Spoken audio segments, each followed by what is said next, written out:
Welcome to Ascension with V, where we talk about spiritual awakening, ascension, and everything in between. I'm your host, Stashia Jeanette, aka V, and today we have a special guest who's about to take us on a journey with their unique gifts and experiences.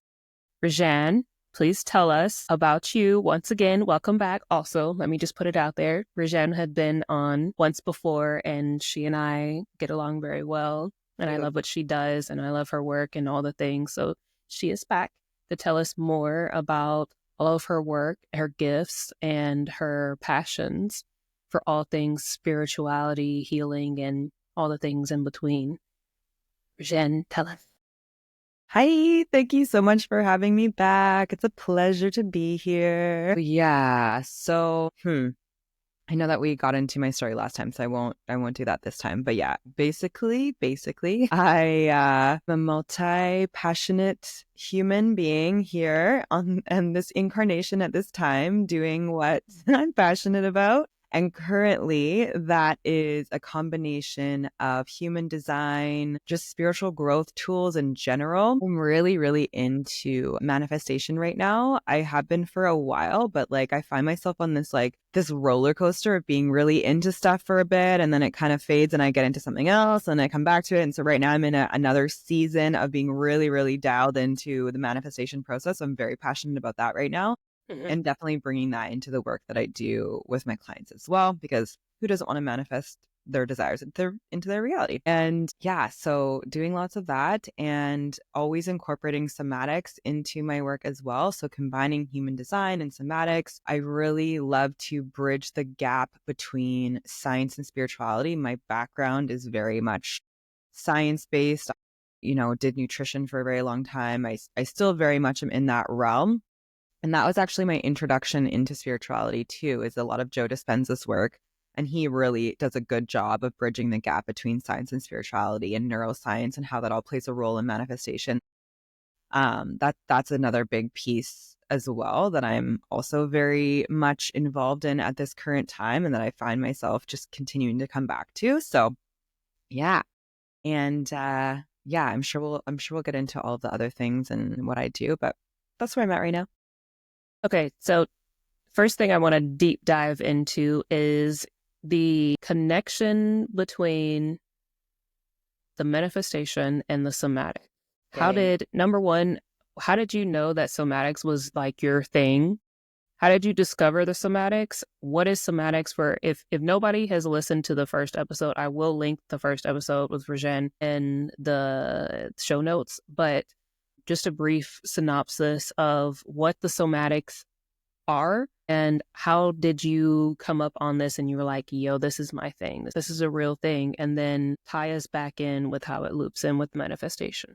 Yeah. So somatics essentially, it's 11:11. Somatics essentially, for me anyways, not for you. It's like 2:11 for you. Somatics essentially is of the body, in the body, right? So we're really conditioned as humans through our busy lifestyle, through whatever we're taught to really live in our heads and our minds and our thoughts. And yes, the brain serves a massive purpose in this life. And it's really important that we use it for all the things that it's useful for. But we get really caught up in living through it instead of actually coming into our bodies.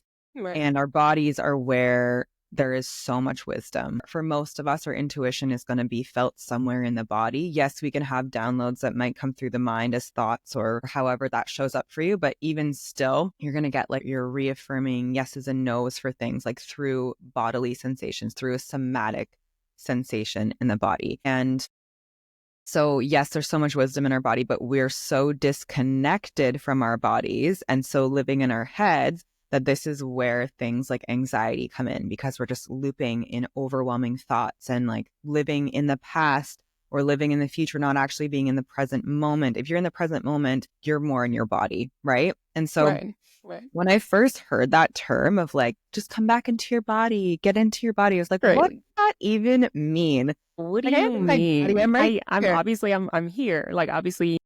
Yeah. So it took me a long time to actually realize what that meant and how I can actually, quote unquote, come into my body. And really all that means is that you're essentially in the present moment versus in your head where you're thinking about a past situation or experience or you're projecting yourself into a future that doesn't exist. You're in the present moment. So you can still have thoughts and stuff in the present moment, but you can actually feel your body. So you can like feel your arms, you can feel your legs, you can feel your gut, whatever it is, you can feel the sensations in your body. That's essentially the gist of coming back into your body. And then, you can take it a step further and use it to tune into your intuition and to feel when something is a yes for you, feel when something is a no for you. That's a big part of the work that I do myself with all the decisions that I make, but also how I teach my clients to tune into their decision-making process. It's also a big part of human design. So that's kind of how we view like being in the body. And then somatic work is getting into the body, but also releasing all of the stuck and stagnant energy and emotions and gunk and all the stuff that we have kind of stored in our bodies throughout the years, through our traumas, through our experiences, through belief systems that we have, and liberating it. So liberating all of that stuff from the body so that you can come back into a place of homeostasis, so that you can come to a place of healing. And my personal favorite way to practice somatic work is through breath work. And I don't know if we talked about breath work last time, but I first discovered breath work when I was at the beginning of my spiritual awakening journey. And I was going through a lot of pain and grief at that time. And I had heard about breath work, and I always kind of just like, whatever. I know how to breathe. Like I've done yoga for many years. Like I know how to breathe kind of thing, not knowing that it was something completely different than that. Exactly. One of my friends at the time, she invited me to this breathwork event.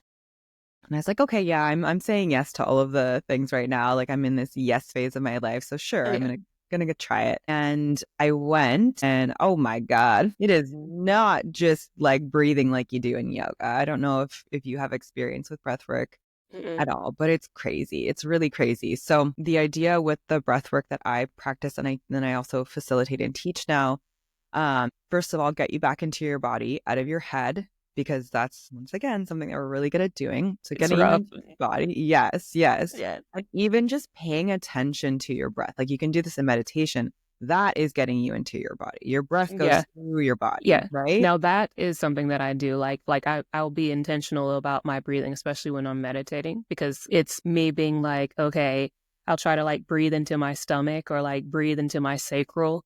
Do you know what I'm saying? And like pull up the pelvic floor, things of this nature. That's all that's where my knowledge of it and work with it goes. Yeah. I mean, there's so many different types of breath work. I actually I say that that's when I started breath work, but when I think about it now, when I first started like really getting into meditation, I was doing a lot of Joe Dispenza meditations, which I still do every day to this day. What is that? Joe Dispenza, Dr. Joe Dispenza. He's amazing. I'm obsessed with his work.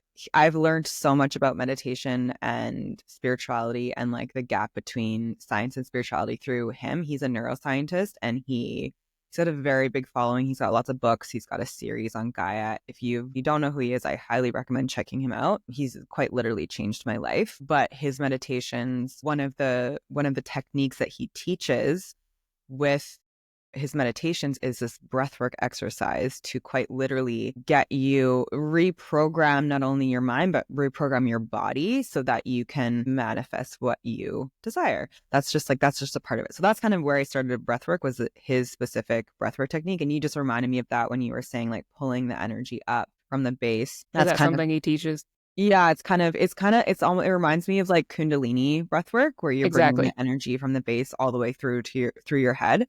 Yes. But he like breaks it down very scientifically, which really jived with my brain. Like I love bringing the science into it. And he explains spirituality and manifestation with the scientific principles. So I'm like, get it. Like it just helps me understand it more, because that's just how my brain works. So one of his breathing techniques is very much like that Kundalini energy, but he just has his own lingo around it. So yes, that was actually my first experience with breathwork. Didn't know that was actually breathwork at the time until I went to this event. Okay. And because I was going through a lot of grief and pain at that time, I had a lot of stuff to release. And up until that point, throughout my whole life, I wasn't really good at feeling my emotions fully, let alone releasing. Like Right. we're really good, or we're taught to hold back on feeling our emotions fully. Like, Yeah. right? Like, Yeah. what is this? Don't get too angry. Don't cry. You don't need to Yeah. cry. Like how many Yeah. times are you told when you're a child, don't Why are you cry, don't crying? cry, Or calm down, calm down. stop crying, stop crying. Or it's like, what are you crying for? I'll give you something to cry about. Like, Yeah. I know. Yes, this is the conditioning, right? Or like, don't get angry. Why are you so upset? Like just completely invalidating our emotions from feelings. when we're child. So this is what we learn, and we could become adults, and we're like, well, we can't cry. It's too much. I can't be angry. It's too much. And if I am angry, because it's gonna happen, then I need to beat myself up for being angry. Right. Suppress it as much as I can, like avoid, whatever it is. And the whole reason why we avoid it is, yes, because of that conditioning, but also because it's uncomfortable. It's Right. Yeah. uncomfortable to fully feel our emotions. It's uncomfortable to feel grief, to feel pain. So we acknowledge it maybe, but then we're like, I don't have time for that. Busy. I got things to do. We're just going to ignore that, suppress it, suppress it. But it doesn't mean that it goes away. No, yeah, not at all. Not at all. And so No. it gets stored in your body, and it's going to show up. Either you're going to have a massive outburst, you're going to freak out on someone at some point because you've been holding that back for so long, and it's got to come out at some point, or it's going to show up as physical ailments in your body, physical imbalances, health issues, chronic illness. Like I've seen this so many times, in myself included. Yeah. And so with breath work or any other somatic practice, but breath work, because that's my favorite, it really helps to kind of loosen up the stuck emotions, the stuck energy, because emotions are just energy. So loosen up stuck energy in your body and bring it to the surface. And whatever it is, it's going to come to the surface, and you're going to get the choice to feel it in that moment. And that's why breathwork can be super intense, especially if you do have a lot of stuff to release, which I did at that time when I was first introduced to it. I had my entire life of suppressed emotions, but then all the stuff I was going through at that time that I wasn't actually fully feeling. Yeah. But I wasn't. So it was really intense. I was crying and I was screaming and all of these things. But that's the whole point of it, is to bring it to the surface so you can actually feel it, give it its space, give it its time to feel it, and then release it. Release it through crying, release it through screaming, release it through laughing. And it doesn't have to all be painful and negative emotions. Like I've had breathwork sessions after I had gone through quite a few of those painful ones. Yes. I've had breathwork sessions where it was like pure bliss, and I'm laughing hysterically, and I'm just like so grateful for life. Like it can be that as well. Right. But the somatic release is what helps you eventually get to that point. I do breathwork now, and it's, unless there's something very specific that I'm going into it for, I rarely have like really, really intense emotions to release now, because over time I have learned through breathwork, to feel them and release them. But now I don't hold on to them anymore. When something comes up and I'm triggered, you feel it. You feel it. I make time for it.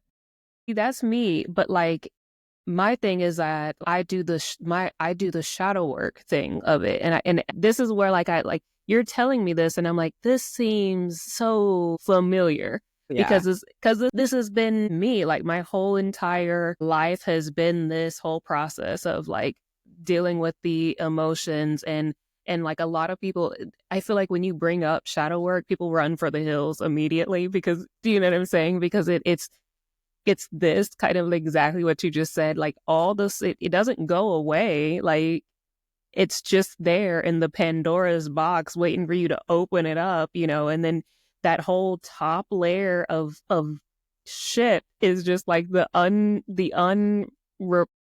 untapped emotions, the suppressed emotions, and the unhealed traumas that you failed to acknowledge and look at and deal with throughout your entire life. But then like everything underneath it is like the great, like all your untapped potential and gifts and abilities and things that you forgot about yourself or didn't know that you had within yourself. This is like stuff that I have been working through as well. But like again, kind of just different They all interweave. They're all that same kind of things. It's just different ways of doing it. And they're all valid and they all work together. And yeah. Do you feel like that and it's like doing the somatic work and the shadow work are similar or the same? Totally. Absolutely. I think that there's always going to be ways of weaving them in and out. I think with shadow work, like if you're not like familiar with being in your body and like the somatic sensations of that stuff, then it can be really like in the head with that as well, which I think is an important piece of it too. Like we do need to shift our mindset and our beliefs and all of these things around that stuff. But often the missing piece is like, okay, is it still in your body somewhere? So right, like you might already be doing the somatic work without even knowing it, but a lot of the time we're ignoring that piece of it. And so we go through and do all the shadow work and the mindset shifting and the belief reframing, the reprogramming our mind. But then we forget that there's still all this stuff trapped in the body, and that's going to still create issues in some way or another. So it's got to have both. You have to have both. Yeah. So I think we mentioned this on the first episode that we did about me essentially getting off of all of the medications and things. And that was a big deal also with it, was that, again, because I was on all these medications, all these SSRIs, these benzos and things of this nature, like not only did I not fully know who I was or what I was doing, but like I had essentially no connection to my body whatsoever. But also on top of that, having Ehlers-Danlos syndrome, it also like even further kind of separated my proprioception with my body. Like I got this thing, I work with, it's a company called Body Braid, and the Body Braid was meant to make you be able to feel, your body while you had it on, because again, most of us who have Ehlers-Danlos syndrome don't have that proprioception, that mind-body connection, which is why like a lot of times we would dislocate and not know that we had hyperextended because we can't feel it. And this whole process was super intense. We can, again, not being on the medicines anymore, it was that whole part of it, but being able to feel all the things within my body that I hadn't felt before. It was very strange. It was very intense, but like there was a lot that I learned from being able to like listen to the cues of my body. And again, now getting to the point to where I'm at now, I can tell like, like, I'm having neck pain, or I'm having like low back pain. I need to do some root chakra work. I need to do some throat chakra work. I need to do some sacral. I need to do some, like I can feel it. And my thing is doing like a lot of dancing or physical activity. Dancing for me, shaking things out. Yeah. Very is like, somatic. Yeah. Yeah. Yeah. And I didn't know that that's what it was, but like I just have gotten good at this point at just listening to what my body. Yeah. That's it, right? Your intuition will always lead you in the right direction. Yes, I love dancing and shaking as another somatic release practice as well. That's another one. So yeah. See, I didn't know that was like a thing, but someone told me, or maybe it was an intuitive thing. Anyways, things are blending here, but like there was a thing of almost all animals do like the shaking after like a stressful event, but like why do we not? Mm-hmm. Yeah, exactly. I know. I watch my dogs do it all the time. I'm like, good job, good job. They're constantly shaking. And I'm like, it reminds me. I'm like, okay, like I'll just be out for a walk and I'll notice like, because, our thoughts are what trigger an emotional response in our body. Right. And so I might not even be in the actual stressful situation, but I think a thought about it and then I recreate that whole somatic experience for my body again, which is what puts stress on you. So I'll be like out for a walk or something and I'll just happen to think of this stressful event and I'll feel it in my body. And I'm like, okay, time to shake this off. And I'm like, I don't care if I look like an idiot out in public, whatever. I'm just like, shake it off. And then it's like, okay, you can actually feel it releasing from your body. Yeah. It's a real thing. But again, like, I didn't know. I'm like, why am I doing this? Why am I doing this? Very natural. Yes. Yeah. Well, that's another thing too, is like we get so caught up in like looking foolish or looking stupid that we're like, well, no, I'm just gonna, can't even dance, can't even whatever it is, like, you know. And I get it. I used to be like that too. I don't give a shit anymore. But now on that note, I wanna dive into that for a second. How long do you feel like it took you to get to the point of where you're like, I don't give a shit anymore? I don't care if people think. My entire life. Right? And if I'm even still, it comes up. That's what I was getting ready to say. And even if I'm being honest, like even still, I'll be like, yeah.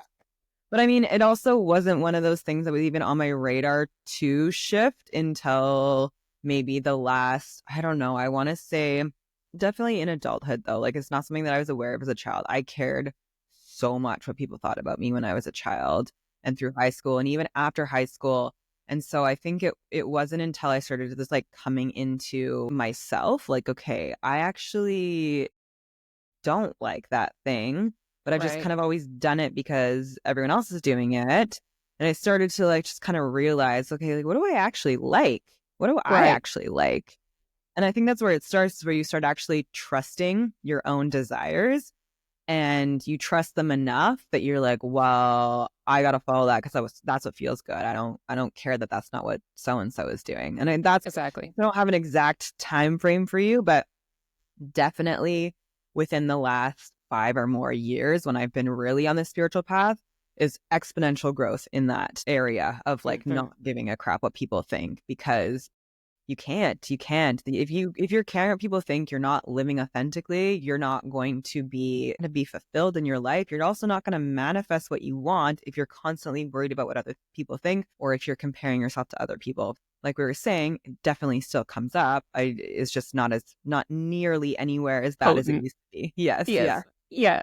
And it's interesting because there have been times recently where I'll get ready to post something and then be like, am I going to post that or not post that? Because what are people going to think? And then I'm like, but do I care what people think? And then I'll be like, post, like, yeah, right. Like, because I'm like, wait a minute. And I think that's like a really beautiful place to get to, when you can, like, in real time check yourself, you know, and be like, hold up, why are you doing that? Why do you think that? Why are you acting that way? Why are you preventing yourself from doing it? Do you know what I'm saying? Breaking the pattern, challenging the belief that comes up. Yeah. That, you know, because in this episode that launched Tuesday, the last one that you commented on about the conditioning and programming thing, like it's really starts with being conscious, like so conscious and self-aware of your energy, your thoughts, your body, your truth. Because if you can't catch yourself, you know what I'm saying, like mid-act or mid-thought, doing something that is unaligned or doesn't feel right or true for you, then you're essentially still looping in the...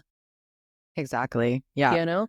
And I mean, even at first, you might not catch yourself till afterwards, but then you're just like, okay, right. Then that just gives you a little bit more information for the next time. Exactly. Yeah. So it's a process for sure. But yes. Yeah. Yes. And it really just is our old programming, our old neural pathways that we have that are like, you know, those take a long time and a lot of commitment to change and shift. And so it's really, really, really easy for us to just automatically go back to those old beliefs, those old thought patterns, those old cycles, whatever it is. And so it's like, don't beat yourself up if you do go back to that, because it's going to happen. It's just about catching yourself. Like, okay, yeah, here, silly girl. Yeah, like, hold up, not do that. Yeah. Yeah. Listen, and so that's recently something that I've noticed and I've caught myself doing, where I'm like, do I care? Why do I care? Yeah. Why is this something that, you know, like acquiring? Like, what is it that I'm worried about? And like, usually the more layers you peel back around that, it's going to come back to essentially a fear of death. It's always the underlying, very at the bottom, is a fear of death. It's like, that's so silly. I'm not going to die from this. Let's just post it. Yeah. And again, like it's funny that you said that, like the fear of death thing, it is linked to, I think I also said this on the last one, of like, you know, like the past life thing of like, oh, they're gonna, you know, because, you know, that's, you exile can't talk about you these from the tribe. Yes. Runes. Yes. Yeah. And so like it's exactly that, Rejan. Like it's this, I'm like, oh, I don't know, I don't want to rock the boat too much over here, like, but it's a process. And I don't know, I think it is also part of doing the shadow work stuff, going in with that, um being able to deeply introspect and, like you said, kind of go through and continue to peel back the layers. But it's like a little intimidating to start that process, you know? Yeah. It's uncomfortable, and that's why most people don't do it. Facts. Yeah. The other thing about that too is like the more that you become who you're supposed to be, the more authentic you are, the more that you step into your purpose, and the more that you like make big waves and influence more people, you're also going to have an equal amount of people who don't like what you're saying. Absolutely. That's how you know you're doing it right, though. Yeah. Can't care about them. Good point. Good point though. Like it has been this like very interesting thing. And it's almost, for me, like it's almost kind of like God source universe being like, okay, checkpoint time. Like, how you gonna handle this? How are you gonna handle this? How are you gonna handle this? Like, are you gonna keep going forward, or are you gonna let,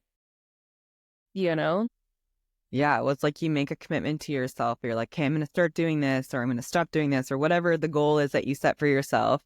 And then the universe is ultimately, pretty soon after you make that commitment, it's going to come up with a challenge to see if you're actually committed to doing that thing. Exactly. And then that's when you get to make the choice of, are you stepping into that version who you're saying that you want to be, or are you going to stay the same person that you have been this whole time and not actually make that change? You have to be challenged. You have to be faced with these things in order to actually become the version. Yeah. It's very interesting. Yeah. On the brain versus feeling thing, how do you feel like there's an easier way for people to blend the both, or balance out both, instead of being so much in the head and not being able to feel what's going on, or vice versa, being too much in the feeling but not having the logic? Do you know what I'm saying? The balance of the masculine and the feminine, but the balanced masculine and feminine versions. Healthy. Yes. Yes. Yeah. Oh, it's so hard because like I feel like we're always going to be oscillating between the two, and we're going to fall somewhere on the spectrum. But I think with everything, I think awareness is so key. Like if you're aware of it, that's how you can start to shift it. If you're just not even recognizing that you're falling into these same patterns and beliefs, or you're not even recognizing that you're in your head, or you're not even recognizing that I don't know if you can be even two in the body. I'm sure there's people out there, but you can be two in your feminine, where you're like too laid back and too flowy and not actually taking aligned action too, right? So awareness around that is always the first step. When you're aware of it, then you can start to shift it. And even if that's going to be uncomfortable, just recognizing and admitting to yourself, I think, is huge. Yeah. Because once again, like that's the shadow work too, right? Like we don't want to admit to ourselves that we're in the same patterns that we always have been, that have been keeping us stuck, right? Yeah. So I think having the awareness is just huge. And I think most of us are really in our heads.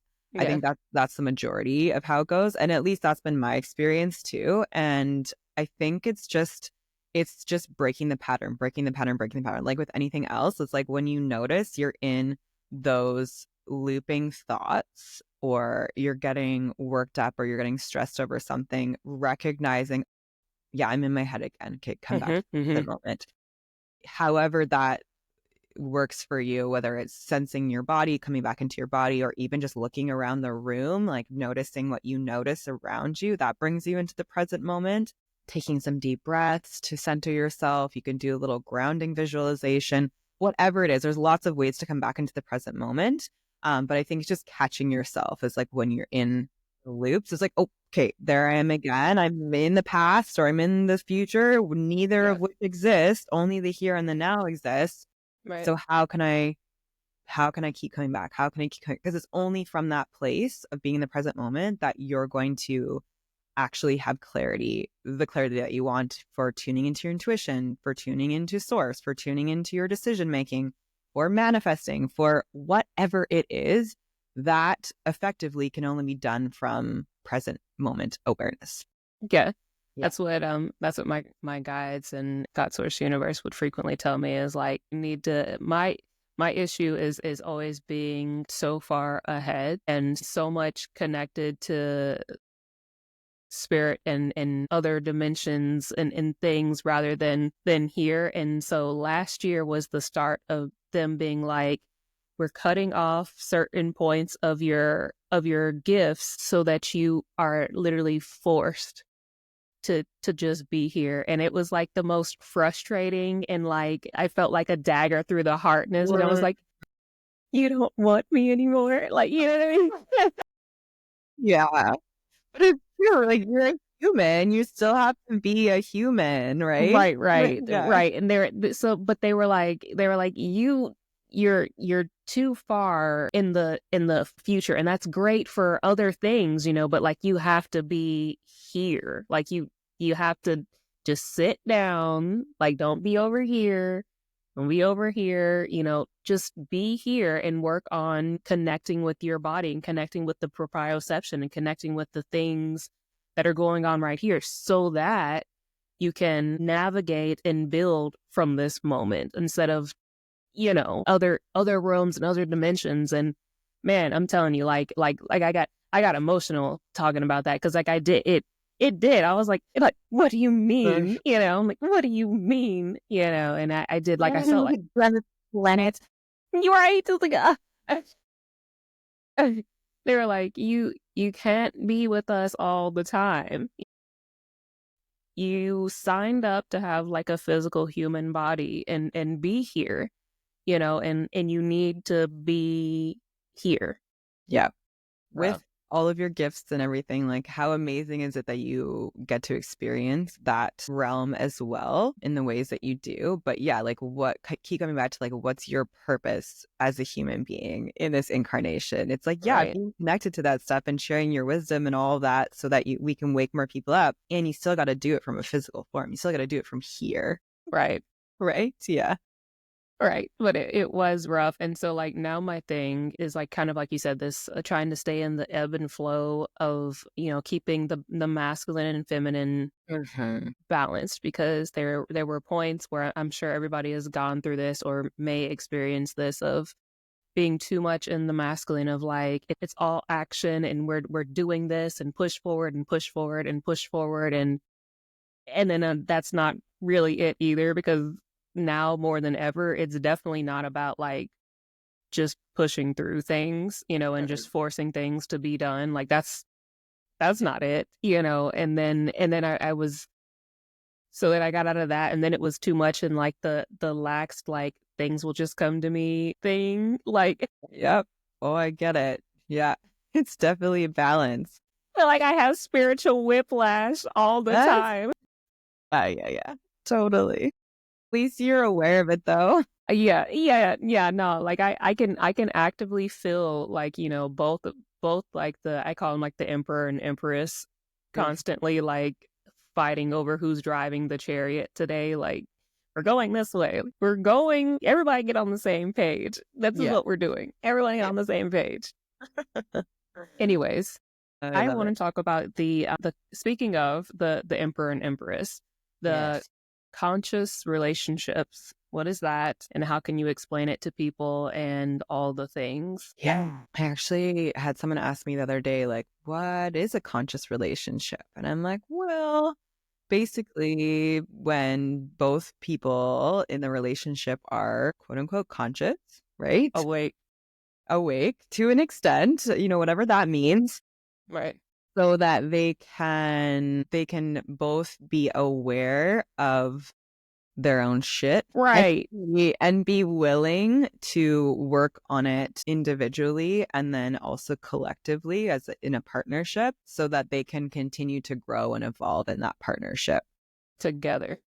Exactly. Individually and together. Like we can grow so much on our own and like outside of partnership. Like that was my experience too. Like I took over a year off of dating in between my last relationship and this relationship, and I really, really healed so much of the stuff that I needed to heal. And then I think I'm all healed in these areas, and I get into a relationship, and I was like, oh, all these things come back up again, because one thing to learn it on your own, but it's actually really important to have someone else trigger those wounds in you so that you can heal them. But it's when you're in an unconscious relationship, and I don't think that that's what we would call it, but just when it's not in healed, like, yeah, not a conscious relationship, then, you know, you're not taking responsibility for your emotions. You're not taking responsibility for your triggers. You are blaming, you're in the victim mentality, and then you're just stuck and you can't actually move forward in that relationship. And then it eventually just falls apart. Right. So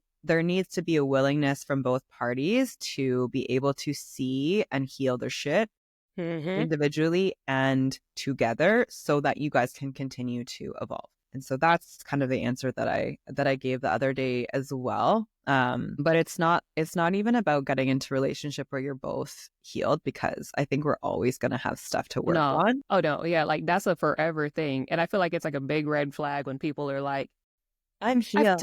I've done all the things. I don't need to work on myself anymore. I've done it. Like, oh no, I'm perfect. I'm refined. Like, for sure. Right. Run. Yeah. 100%. So I think it's just about like having that awareness too, that we're still going to have stuff that come up with ourselves, and like being okay with that and accepting ourselves in that. And also our partners, same kind of thing. Like they understand that they have their stuff, but that also you have your stuff, and that they accept and love you through that as you are also healing, and then vice versa. Do you feel like that was something that you knew going into the relationship? Like was that a prerequisite? Yeah. Like, was that a conversation that you guys had like in the like, hi, so my name is Rejan, what's yours? Like, you know what I'm saying? Like you first sitting down at the table, and you're like, let's cut the shit. And then you get the card out and you're like, where are you? Where are you at with this? What unhealed wounds and triggers do you have? How many narcissistic family members do you have in your life that have taught you X, Y, and Z? Where are you at with, like, but all seriousness, was this a conversation like early on? It didn't go exactly like that. Like, you know, because I've evolved so much since getting into this relationship. So, just got to readjust myself. So my previous relationship where I was engaged, and that was a whole nother life, my old version of myself, very much like was not even aware of most of my stuff until very late in that relationship. And that's when I started growing and healing. And of course, that's what started my spiritual awakening. So taking that year off of just like deep diving into my healing and my growth and my spirituality, I started to understand, okay, what I learned from that relationship, and then what I was like not going to tolerate going into another relationship. Also what I wanted, and also like where I was currently at and what I needed in a relationship to continue to facilitate that growth for myself. Right. And so I actually wrote out a full like manifestation list of what I was looking for in a partner. And though there are some physical traits on there, a lot of it was like the emotional stuff and the inside stuff. Totally. Yes. And like the growth that we would do together, all those things. And I essentially was like, made a commitment to myself that I was not going to settle for anything less than that. Exactly. Yeah. And so I dated a little bit, but nothing was ever like this is, you know, this is just whatever. But I did take a long time off before I started doing that. And then I met my partner very, very synchronistically, actually. It was very, very cool. And at the beginning, it was kind of like all of the shit was brought to the surface. And so, yeah, so we were challenged like right off the bat of like, okay, like here's all these things. Like, yes, there's all these other like boxes that are checked, but like all of like the big wounds are coming to the surface right away. And it's like, am I prepared for that? And so it was right off the bat, it was like, okay, I see the potential of this relationship, and then we're going to set some boundaries, and we're going to have some hard conversations so to make sure that we're on the same page. And that's kind of how it went. And then ever since then, it's been like a beautiful ongoing process of my growth, his growth, our growth together, and just really facing all of those things. But because I had set those boundaries with myself prior to going into that, I was like, this is my kind of like, this is what I'm looking for. Yeah. And I value myself enough to not settle for anything less. So that was just like, okay, yeah, we made it work. So yeah, kind of something like that. Was it, but like, do you feel like it was a difficult conversation to have? Yeah. And it's really, really interesting because that was kind of like my initiation into difficult relationship conversations. Like I hadn't done much of that prior. Like my last relationship, we had uncomfortable conversations, but they were never like from an intentional conscious place because neither of us were that. We're there. Right. So they always were like very triggered, very, knee-jerk reaction type of thing and not taking ownership for our stuff, right? So doing that right off the bat, like I was so terrified. I was like so afraid of like, this could just ruin everything. And I had to be like, that's okay. Because if it's not meant for me, it's not meant for me. And I'm not going to abandon myself just to people please, which is what I've done in the past. Exactly. Right? And I had such a strong trust and knowing that I am deserving of what I want and what I desire, that if this is not it, then it's fine. Exactly. It's out there for me and I don't have to chase and I don't have to, abandon my boundaries or whatever it is. I know that that is what is out there for me. So if this is not it, it's there. So exactly. Having that conversation initially was very, very uncomfortable, but I was like, girl, you gotta step into the fear.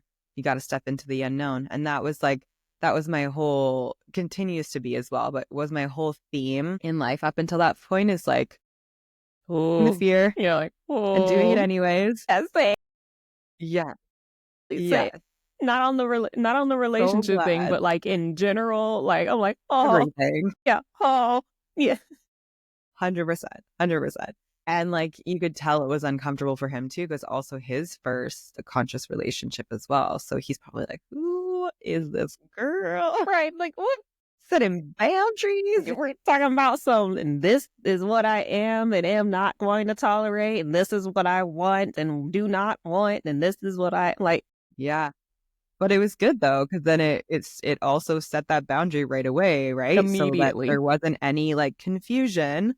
And it was good. And then we've made it a priority that that's what we continue to work on together, and that we're always honest with each other, and that we're always we actually do weekly check-ins with how we're doing individually in the relationship, triggers, and we work through it. And that's a priority. We do that every single week. So we continue to be really committed to our own individual growth, but also the growth of the relationship, because if you're not, then exactly, what are you doing? What even is this? Like, what are we doing here? Yeah. So I was going to ask, usually in the relationship, there's one that's what do they call it? The attached style, and the other one's like the avoidant. Is that the case with you guys? Yeah, I've reflected on my attachment style a lot, especially lately, because like I think it's evolved over the years. You're Aquarius, aren't you? Yeah, so you're like avoidant, but yeah, if you were to like label both of us in the relationship, that would be my role for sure, avoidant, and his would be more anxious attachment style. But I think we're those labels don't actually really apply unless you were to like had to label them with something. No, yeah, but like, are you able to like, so if he had to leave for like a month, would you be fine? Yeah, and he does do that with his work. It's actually great because it's actually great. I think it's so good for the relationship, right? It is, but it is though. Yeah. But there's a lot of people who have that super attached, the attached style where they're like, yeah, like, yeah. And this relationship has really shifted my attachment style too. Like there's always going to be stuff that comes up, but I can see where I have way more secure attachment style now as well versus like in the past, because I feel like I've tried on all of the different attachments. Yes, same. Yeah. So So now you feel like you're able to like let him do his thing and you do your thing very autonomously, like with ease. Totally. Yeah. We're both pretty good at that too. Like I said, we still are, there's always stuff that's going to come up, conditioning, traumas, belief systems, but we're very aware of them. And when they do come up, we can have a conversation about it and recognize like how that's impacting the relationship. But yeah, like he goes away for work, he's gone all next week. And I'm like, amazing. I can Have literally, fun. like we love spending time together and we have lots of fun. And when I have that time to myself, this is when I get to do deep dive on my work again. On you. I love it. I love that stuff, right? Yes. Yeah. So Yes. then, it's a nice little break. So yes. And I feel like I say this all the time and then people give me the side glare and they're like, this is why you're single and you're gonna be single. And it's like, but I feel like it's super important to have that alone time. I feel like it's not healthy to constantly 24/7 have somebody up under you. No. And like we live together. I work from home, so I'm always here. And it's just like, doesn't matter how much you love each other and how much you spend like spending time together. You still are your own person. You're your own person. And you can only do so much growth together before you stop seeing the patterns and the cycles and stuff. Like it really does take being on your own and reflecting and going inwards and doing some of that self-work. And it doesn't have to always be when you're alone that you're doing work either, right? Like go hang out with your friends and have social time and just like be out of each other's energy. And even like with our human designs, it's very, very important that we have time apart for our health and sanity. Like it's not him and it's not me. It's like literally our design. And that goes across the board for humans. Some people might need more connection than others, but like if you have a line 2 in your human design profile, you need alone time. Very, very, very important for you. And he's a line 2. I'm not a line 2, but I'm a projector. Projectors also need alone time. That's what I was getting ready to say. I was like, we're both projectors. So what does that mean for us? Yeah. It's really important for us because projectors are very open. Our energy is very open. So we're constantly picking up other people's energy from people, from our environment. And if we're still in the energy field of those other people or the environment that we picked it up from, we're going to keep holding on to it as if it's ours, but you're not going to be able to get rid of it. So being by ourselves, especially going out in nature by ourselves as projectors, that's really good for us, is going to help dispel, get rid of all that excess energy that's not ours so that we can actually come back to the present moment, so that we can come back into our bodies. Because if we are holding on to other people's energy, other things that isn't even ours, we might not have that awareness that we're in the past or the future or that we're living in our head or whatever it is. So really important to have that alone time, whether you're working on yourself during that time or not, just having that separation from other people's energy. And projector, line 2, whatever, doesn't matter. I think it's important for everybody. You mentioned the human design aspect of it, but do you think that first of all, what is the line 2? Line 2 would be part of your profile. So for myself, like I'm a 1-3. My partner is a 5-2. I'm not sure what you are. It's 1-3. You're 1-3 as well. Yeah. Yes. So, I mean, the line 2 is called the hermit. It's very much about needing to be a hermit. And that's where a lot of your gifts and your genius actually come out, is when you're spending time alone. Alone. Yes. In on your gifts. But like, I'm not a line 2, and I also find that to be true. We have the whole chart. We have all parts of the chart in our design. We just have ones that are more expressed than other ones. So I have line 2 somewhere, but it's just not that. That's not my profile. Right. Does that make sense? Yeah. Yeah.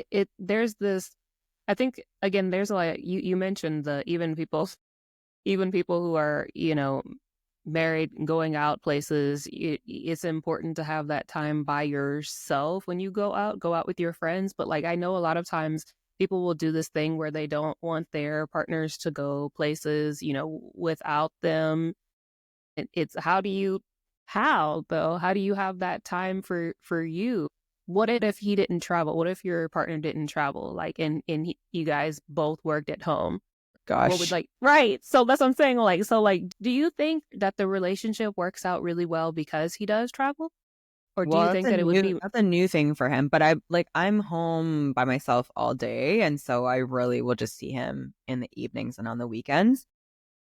But if we both worked from home all day, every day, we would both make it a priority to go and do something outside of the house. Like I even have to do that right now when it's just me. Like I'm like, I just need to get out of the house. I'm here too much. Yeah. So, just recognizing that. And I think I think we just get really comfortable with the familiar and the known. So that's like seeing your partner all the time, and like a big piece of likely why people are feeling uneasy about their partner going out and doing something without them is because there's a element of not trusting them. Distrust. Yeah. Right. And if you don't trust your partner, it's because you don't trust yourself. Like everything's just a big mirror. Everything's just a big reflection. So it's like if you are worried about them going out without you, like first of all, reflect on like, okay, what's the story underneath that? Yeah. You don't trust them in some way. And then the story underneath that is you don't trust yourself in some way. And then really dig into that. Like, okay, where did that come from? And once you heal that, you're not going to have issues with trusting them anymore. So they can go and do their own thing and you can go and do your own thing. And then you have this secure attachment. Right. But, it takes work. You're like, yeah, I like how you gave the instant, the instant rundown of it. But you're like, but then anyway, I mean, that's what it is. But like, it takes work. 100%. But you laid it out there so plainly, so fast. And then you were like, but anyways, that's a lot of work. Which is why most people don't do it. They're just more comfortable with not trusting. They're like, well, this is what I know. All I know is to not trust. Yeah. And that feels comfortable for me, whether they're aware of it or not. So I'm just going to keep doing that. But you got to get uncomfortable. Right. To make changes in your life. You got to heal. To heal in general, it's a roller coaster ride of emotions, of unfamiliarity, of uncomfortableness, of confronting the fear, of breaking through past life traumas and barriers, karate chopping your way through things. You got the machete cutting down the brush in the thicket, all the things. 100%. That's what makes it fun, though. I wouldn't have it any other way. So boring. It is boring, though. I also have this fear of like, I don't even know if it's like a fear of like making it, but it's like, you know what I mean? Where everything is just great. Yeah. All the time. And it's your just greatness. Not even, it's just like of like, it's like, well, where is the fun now? Like imagine if you were like a multi-billionaire. Yeah, but multi-billionaires got problems too. They got like mother wounds, father wounds, trust wounds, whatever it is. Like no amount of money heals that shit. I said that so many times. I was like, look. Now we look all at this. want money, but like, wouldn't you want it from a healed place? Yes. Then you get to actually enjoy it. Yes. Yeah. Instead of having like these, I used to do a lot of house and dog sitting, and I had some clients in like some very like wealthy neighborhoods, like 8 to 12,000 square foot homes. And one of the neighbors, like I always saw them and like they look so unhappy. And like, I mean, like the grunge face all the time. And I'm like, why though? Like, why you? And it's because it's like you have such a beautiful house, but it's so empty and so like sad and lonely inside because they're lonely and sad inside. They're sad and lonely. Yeah, it's that. Yeah. And I'm like, oh, reflection. Yeah. And I'm like, because people try and fill that void with something that they think is going to make them happy. Yeah. It can be money. It can be sex, a house, sex, exactly, addictions. But if you don't actually solve the root cause of why you feel like you wanted that in the first place, you're always going to be miserable. You can be a billionaire, but still not love yourself. So you're going to be miserable every single day. So it's like, okay, how can I give this to myself? And even in doing that, like say you realize that you have issues with loving yourself. We've so many. We all do. Yes. But you think that money's going to change that for you. So then you work really, really, really hard and you make a bunch of money, but you still don't love yourself. You still don't. But when you actually realize, okay, like I don't love myself, money's not going to do that. How can I heal that for myself? in doing that and healing that and loving yourself more, you are going to naturally become more magnetic for money coming into your life. Yes. And then you're going to get to enjoy it when you have it instead of being miserable because you don't love yourself. Like, you already love yourself. Then the money comes. Then you can enjoy it. Like, look at this. Look at this. It's like a little bonus effect for you doing the work on yourself. Yes. Yeah. Delayed gratification, but it does come. 100%. Yeah. We live in a world of instant gratification and convenience that we don't want to wait. And then when we are doing the work and it's not working right away or according to our expectations of how fast we thought it's going to work, the mind's expectation. Right? The stories that we create, then we're like, well, it's not working. And then we give up. And then it's like, but you didn't. I'm just about to. But it was just, you didn't. Yeah. Yeah. Yeah. And it's also one of my biggest challenges of this example of it is of everyone looking at like numbers, likes, views, things of this nature. Like, they've had to tell me frequently, like, it's not about the views. It is not about the likes. Eventually, those who need to see it will see it, and your things will blossom and everything will come to fruition, and all of the things are going to come together and click into place. But it's on divine timing. It's not when you want it. You can't make it go any faster. You can't make it go any slower. Literally, there's nothing that you can do to make this happen before it's meant to happen. And your job is to just stay committed to the process, even when you can't see the progress. Exactly. And the more that you try to force it to happen quicker or in the way that you want, or the more that you want it, you're actually pushing it away. Exactly. It's not going to come to you if you are trying to force it in a way that's not actually authentic and how it's meant for you. Exactly.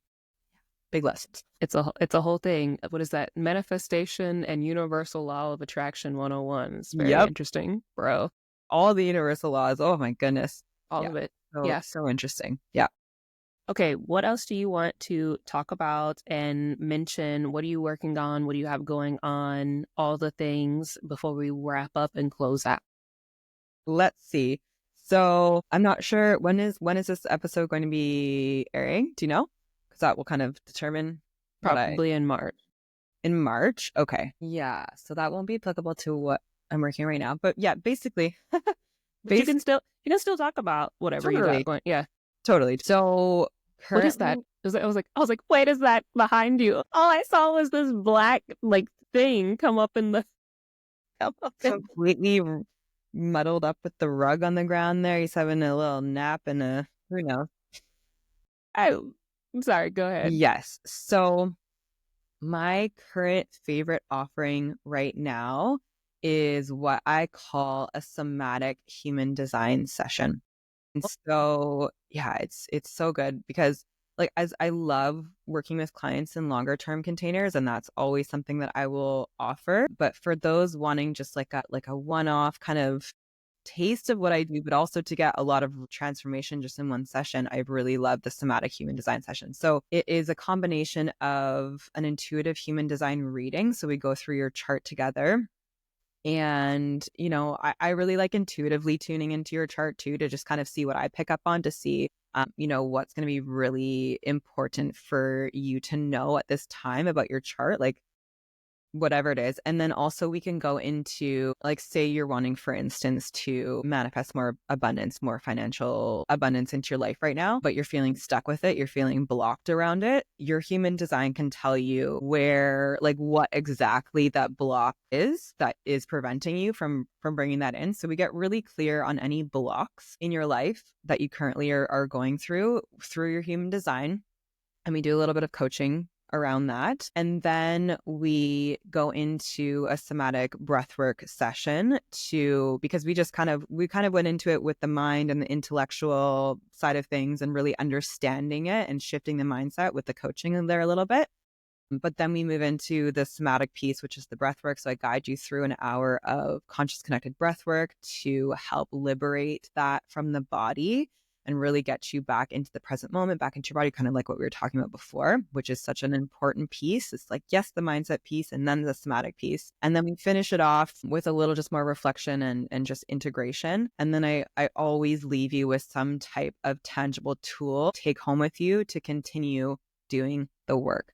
Exactly. Continue reprogramming your subconscious, to continue whatever it is that the block that there is there, and within the context of your human design. So using your strategy and your authority and tuning into your intuition to make decisions through whatever your human design is. So that's my current favorite offering. And I love it because it blends all the things that I do. And then, of course, like I do all of that in bigger containers too. So we could really do a really deep dive into your human design and reprogramming your mind and getting you on track to essentially manifesting the life that you desire. And coaching is just one of my most favorite things to do. Yeah. You're like, and then that's my favorite. Yes, because projector. I'm like, yes, because projector. Yes, here to guide. Yes. And also, happy birthday. When's your actual birthday? My birthday was on the 3rd. That's what I was going to say. I'm like, when is this airing? Because I have a birthday sale on right now. And it includes all of the things I do, but it's only on until Sunday. So by the time this airs, it won't be relevant. Right. Yeah. Anyways, but happy birthday. Thank you. And I hope that you had the best birthday ever and that you are going to do amazing, wonderful things that I know you're going to do this year with that birthday magic and that birthday energy. Yeah. And my birthday was pretty chill because we had a snow day. When it snows on the island shuts down because we don't normally get this much snow. And so like we'll get a little bit. Sometimes What's a little bit for you? Like an inch. That's a little bit. Okay. Or that's like the norm? Like a light dusting. Some years we won't even get snow at all. It's a hit and miss. But then everyone on the island remembers the winter of 1996 where we literally had snow past our heads. Like we had a lot of snow, but that was never happened again. Like that was unheard of. And then it never happened again. Yeah. So it's very unpredictable. And like up until this point, up until we had a big snow dump a few days ago, it was very warm, quote unquote warm, but no, definitely no snow. So I have had a few birthday years where they've been snow days and everything had to get canceled, but that's okay. So it was a snow day. We went for a hike with the dogs in the snow. We had to cancel the dinner that night. Tomorrow, I'm going to go see my friends. We're going to a wild foraged dinner. And that's you're going to get like mushrooms and things. So someone else, like there's this chef that his business is to forage foods locally. And then he's a chef and he makes like a big, beautiful dinner from all these local foraged, wild, hunted, whatever foods. It's so much fun. Awesome. Yeah. I'm like, that's awesome. Look, see, now you can do that and you're close to Valentine's Day. So you can have Valentine's Day and birthday awesomeness. Side note, what kind of dog do you have? We have 2 dogs.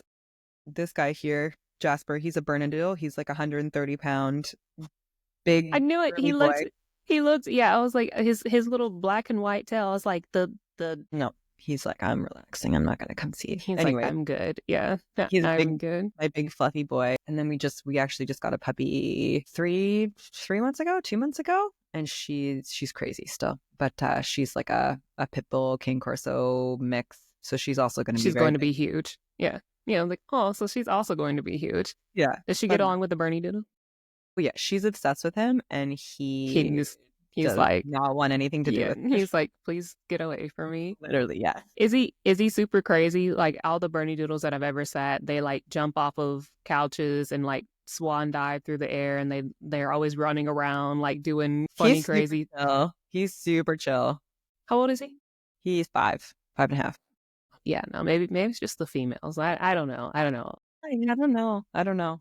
We've met a few that, but he's first generation, so I don't know if that has something to do with it. He hasn't been like bred over and over again as a Bernedoodle. His parents were like a Bernese and a poodle, so he's got traits of both. But yeah, he's just a big, gentle giant, and literally the town celebrity everywhere we go because he's not the town celebrity. Yeah. He needs an Instagram page now. He has an Instagram page. He does. I'm like, I don't post to it anymore. I haven't posted to it for years, but there is one with a lot of photos. That's hilarious to me. Like, it's the fact that I said it. And I was like, oh, he needs an Instagram page. Like, and you're like, oh, he has one. Like, yeah, needs to be like, he needs to wear a sign on him every time we go out because we get stopped everywhere we go. Like, I can't go anywhere with him without getting stopped by people because he's so big and unique looking. And everyone's always asking like one of 5 questions. Like, what is he? He's a Bernedoodle. How much does he weigh?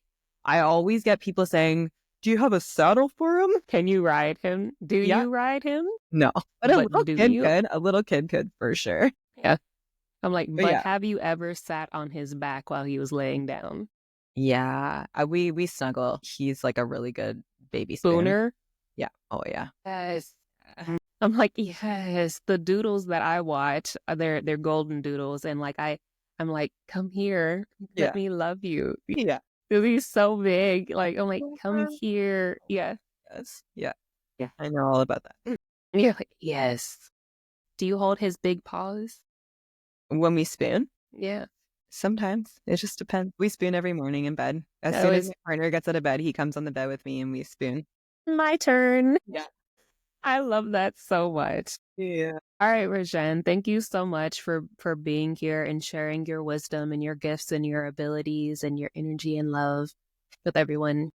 Thank you for having me. Yes, yes, yes, yes. And then until next time. Yeah, you're going to be on my podcast soon. Yes, I am. I'm super excited. Me too. Okay, well, I'm going to let you go. And thank you, everybody, for listening. And don't forget, you can find the first episode with Rejan and I in the show notes. And then also, where can people find you on? I'll put it in the show notes as well. But where can people find you online? It's funny because I'm going through a transition right now. So probably by the time this comes out, it will be new information. So currently I'm at, like, on Instagram is the best place to reach me, is at Wholeharmonywellness, all one word. But I also have my new account, which is at Rejan Christine, Rejan Christine, all one word. I'm in the process of redoing my website, redoing my branding. I'm not going to be Whole Harmony Wellness anymore. That's a whole long story. So it will be, right now it's wholeharmony.ca. It's going to be changing to rejanchristine.com. Just got the domain. So by the time this episode comes out, it might be Rejan Christine versus Whole Harmony Wellness, but one of those. Okay. Yeah. All right. Thanks. Either way, I'll have the correct things. I'll get with you whenever it drops, to figure out which one you want me to put in the podcast flyer and also in the show notes. Perfect. Okay, cool. See you guys.